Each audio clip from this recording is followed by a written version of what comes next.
मुख्तार अंसारी एक ऐसा नाम जिसने अपने बाहुबल और सत्ता के दुरुपयोग से कानून का मजाक बनाया और हालात ऐसे थे कि 60 से ज्यादा मुकदमे दर्ज होने के बावजूद मुख्तार अंसारी को अब तक सिर्फ 4 मामलों में सजा हो पाई है। हमारे साथ बात करने के लिए एक ऐसे पुलिस अधिकारी हैं जिनके ऊपर मुख्तार अंसारी ने हमला किया था, लेकिन उन्होंने मुख्तार अंसारी पर केस दर्ज कराया, गैंगस्टर एक्ट लिखवाया और उसी गैंगस्टर एक्ट में बीते दिसंबर महीने में मुख्तार अंसारी को 10 साल की सजा हुई थी। हमारे साथ बात करने के लिए उदय शंकर जायसवाल जी हैं। सर, यूपी तक से बातचीत करने के लिए आपका बहुत बहुत धन्यवाद। सर, ये क्या घटना थी? कहां पे मुख्तार अंसारी से आपकी मुठभेड़ हुई? किस तरीके से हुई? क्या हुए थे हालात? ये 27/2/1996 की घटना है। वहाँ पर डिग्री कॉलेज में इलेक्शन चल रहा था, तो एसपी की तरफ से न्यूज़ फ्लैश हुआ कि कुछ गाड़ियाँ हैं, एक अम्बेसडर गाड़ी है और तमाम गाड़ियाँ हैं, वो संदिग्ध लग रही हैं, उनको चेकिंग किया जाए।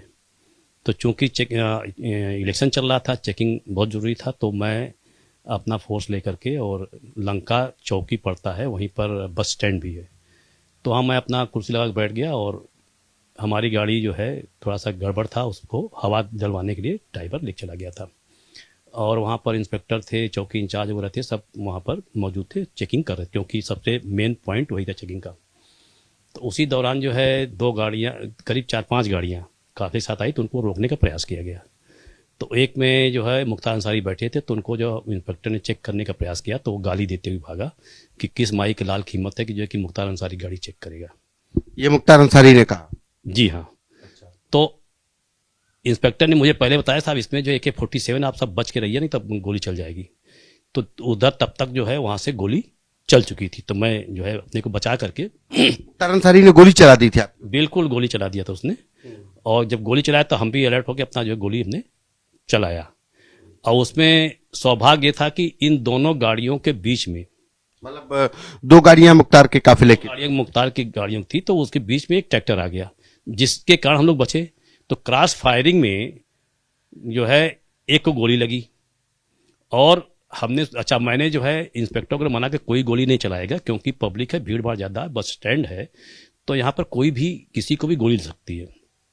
तो हमने जो है इनके टायर को एम करके गोली चलाई, ताकि हम जो है इनके टायर को पंचर करके और इनको गिरफ्तार कर लें। इसके बाद ये जो है जब टायर को मैंने बस्ट किया, पंचर किया, तो ये गाड़ी लेकर के आगे भागा। पंचर गाड़ी? हाँ, पंचर गाड़ी को लेकर के, 3 पहिए की, मतलब पंचर, हाँ बहुत चल सकती, कोई दिक्कत है नहीं, लेकर भागा। और उसके बाद फिर जो आधे पौन घंटे बाद जो है ये डीएम के यहाँ अपीयर हो गए। मुख्तार अंसारी आप लोगों पे गोली चलाने के बाद? गोली चलाने के बाद जो है भाग करके गया, अपनी गाड़ी छिपाया, अपने असलहे छिपाया, और उसको जा करके वो जो है डीएम के बंगले पर, मामराज सिंह साहब डीएम थे उसमें, उनके बंगले पहुंच गया कि साहब वहाँ जो है गोली चल गई है। तो मामराज सिंह साहब ने बताया, तो हमने इंस्पेक्टर भी हमको जाके वो वहाँ से ले आइए, इनको जो भी है अपना बात की जाएगी। जो आदमी घायल हुआ था वो बाद में पता चला कि उसका नाम साहब सिंह यादव है, और वो जो है जेल का सिपाही निकला। तो वो मुख्तार की गाड़ी में था? हाँ, उस पर कूदा कोई। अच्छा। तो उसमें जब ये जेल भी पास में ही है, बस स्टैंड और उसके पहले जेल है। तो जब उसको लगा, तब मैं जब उसको घायल को पहुंचाया गया अस्पताल, जब अस्पताल में पहुंचा तो हमारा दीवान पुराना था। उसने कहा, साहब ऐसा है सर, आप चलिए यहाँ से, यहाँ नहीं फिर मुठभेड़ हो जाए, फिर गोली चलेगी, क्योंकि ये उसी के आदमी है, जेल के सिपाही है। तब मैं वहाँ से हटा, और नहीं तो फिर वहाँ पे क्रॉस फायरिंग होती तो मतलब पुलिस के लोग भी मारे जाते हैं। उसमें बंदी, मतलब जेल का बंदी रक्षक, मतलब जेल का सिपाही मुख्तार की गाड़ी में कर रहा था? क्या सिस्टम था मुख्तार का? ये कैसे? जो राइफल मिली थी वो कैसी थी? जो हम लोगों को बाद में नॉलेज हुआ कि साहब जेल के सिपाहियों को ये जो है क्या कहते हैं, भैंस दिला दिया, गाय दिला दिया, उनके नाम से लाइसेंस बनवा दिया, उनको राइफल दिला दिया। तो उनकी ड्यूटी 8 घंटे 10 घंटे की होती है, उसके बाद अपना जो है कभी किसी के साथ घूमे, कोई मनाही नहीं, राइफल चूंकि उनकी लाइसेंसी है तो लेके चल सकते। ये सिस्टम इसने बना रखा था, इसी कारण इसको जेलों में सुविधाएं मिला करती थी।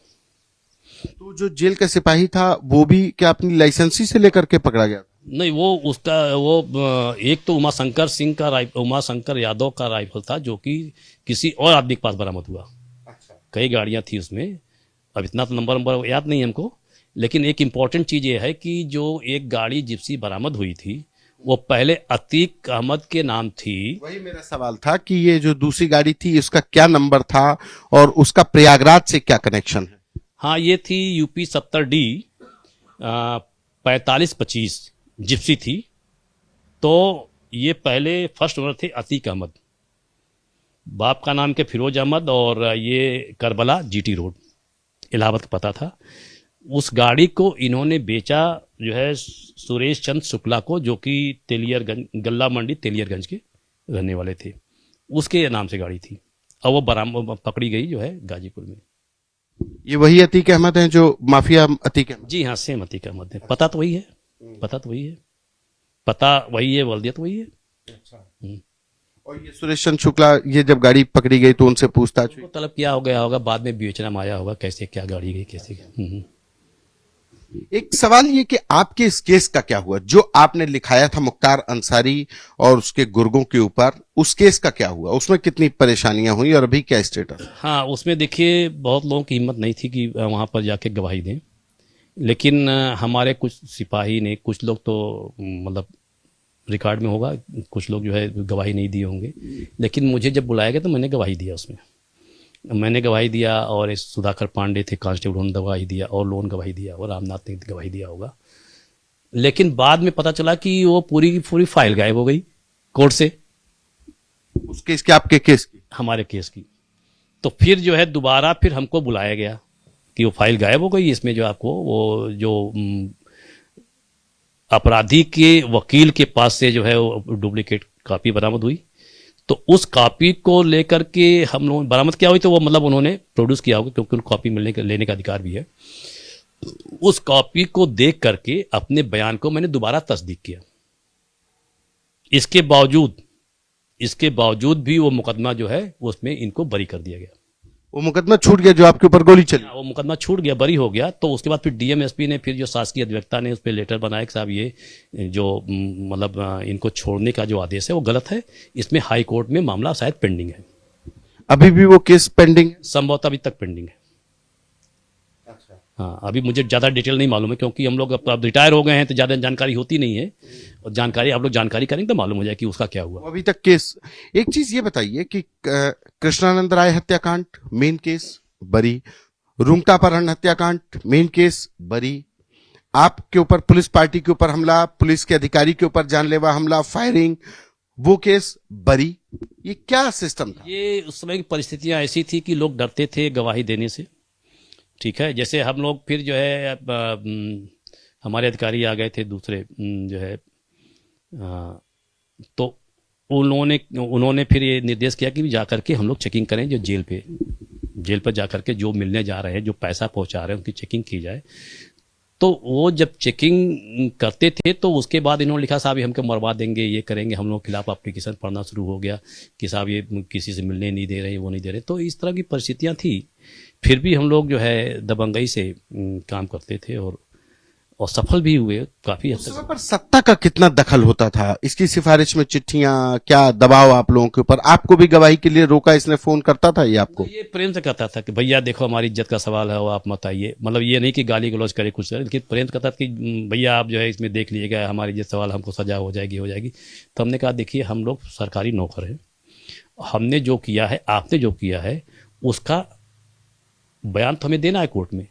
जो हुआ वो तो देंगे, उसके लिए तो हम बाध्य हैं, हम करेंगे। सरकार कोई भी हो तो करेंगे ही। इसके बावजूद भी वो छूट गया। उसके बावजूद वो केस छूट गया। अब तक सिर्फ 4 मुकदमों में मुख्तार अंसारी को सजा हो पाई है। 60 से ज्यादा मुकदमे उसके ऊपर दर्ज हैं, जिनमें से सिर्फ 23 मुकदमे विचाराधीन हैं। एक बड़े संख्या है केसेस की जो छूट गए हैं। क्या लगता है कैसे सिस्टम का इस्तेमाल कर रहा है मुख्तार अंसारी? क्या केसेस को छुड़वाने में ये भी गवाहों का इस्तेमाल, गवाहों को धमकाना, या पुलिस के अंदर ही विवेचना को ट्रांसफर करा लेना, या ये जो है ये सब पैसे का खेल है। पैसा इसके पास उपलब्ध आता था। 2-4 लड़के भी वकील बन के खड़े हो जाते थे, हो हल्ला हो कुछ भी हो। दोबारा जब मैं अपना बयान दर्ज कराने गया तो जैसे ही मुझे देखा चौंक गया कि जो है कि मुख्तार चौंक गया कि अरे भैया आप फिर आ गए। तो हमने कहा भैया मुझे तो मजबूरी है, नहीं आऊँगा तो मेरे खिलाफ वारंट हो जाएगा, मुझे जेल भेज देंगे। मेरी तो मजबूरी है कि मुझे बयान देना है, तो जो सही है वो मैं बयान दूंगा। उसको लगता था आप धमका करके जो समझा करके आप नहीं आएंगे। धमकियाँ तो हमारे पास थी, हमारे घर पर भी फोर्स लगी थी, करीब 1 सेक्शन पीएससी लगी थी, फिर उसके बाद गार्ड लगी थी, हमारी दीवार ऊंची कराई गई, जो है बाउंड्री ऊंची कराई गई। हम लोग सीधे तो मिलते नहीं थे इससे, जैसे मान लो कभी कोई मान लो आ भी गया तो हम मेन गेट से सीधे नहीं आते थे, चपरासी पे दिखवा लेते थे, फिर हम बैक डोर से घूम करके बाहर आते थे, ताकि ये कभी कोई वारदात कर सकता है, ये शातिर आदमी था। इसने तो हरिशंकर की हत्या जो है वो उसके क्या कहते हैं बाउंड्री में छेद करके मार दिया, तो बेचारा मर गया था हरिशंकर। इसको आप स्टडी करिएगा तो वो भी मालूम हो जाए कहानी। बहुत ज़्यादा डिटेल तो मैं नहीं बता सकता हूँ, लेकिन याद है। एक चीज बताइए कि आपने मुख्तार अंसारी को भी मतलब इतना इन्वेस्टिगेट किया, उसको इंट्रोगेट भी किया, आपके हिसाब से अतीक अहमद और मुख्तार अंसारी इन दोनों में ज्यादा खतरनाक कौन है? मुख्तार अंसारी, मुख्तार अंसारी। अतीक का तो एक बार भरोसा कर लोगे, इसका भरोसा नहीं कर सकते आप, कभी भी नहीं करना चाहिए, और किसी को भी नहीं करना चाहिए। इतने सालों से जेल में है, अभी भी इसका सिस्टम काम कर रहा होगा? आप देखिए ये जजमेंट के बाद भी वो क्या कहते हैं शेर व शायरी कर रहा है, तो कहाँ ऐठन कहाँ गई? एक आदमी अगर मान लीजिए कि चलो ठीक है अपराध किया, राजनीति में आ गया, तो सीधे शरीफ बन करके भी राजनीति कर सकता है, लेकिन जिसके माइंड में फितूर है वो कहाँ से इस चीज को जो है छोड़ देगा? मुख्तार अंसारी खतरनाक अभी भी है। अभी भी खतरनाक है, और मुख्तार अंसारी ज्यादा खतरनाक तो जो उसका बड़ा भाई है, जिसके संरक्षण में पलता रहा है। उनको सजा हो जाने से आप समझिए कि इनकी एक कमर टूटेगी भी, नहीं तो वो तो पूरा बैकिंग वही करते थे। एमपी थे, एमएलए रह चुके हैं, ये भी एमएलए रह चुके हैं। तमाम चीज़ें ऐसी हैं जो कि मतलब जनता को मालूम है लेकिन कह नहीं सकती। धन्यवाद। ये हमारे साथ उदय शंकर जायसवाल, जिन्होंने मुख्तार अंसारी से गोली भी चलाई और मुख्तार अंसारी को सजा भी दिलाई। लेकिन इनका कहना है कि मौजूदा हालात में अगर अतीक अहमद और मुख्तार अंसारी के बीच में कहा जाए तो मुख्तार अंसारी ज्यादा खतरनाक है।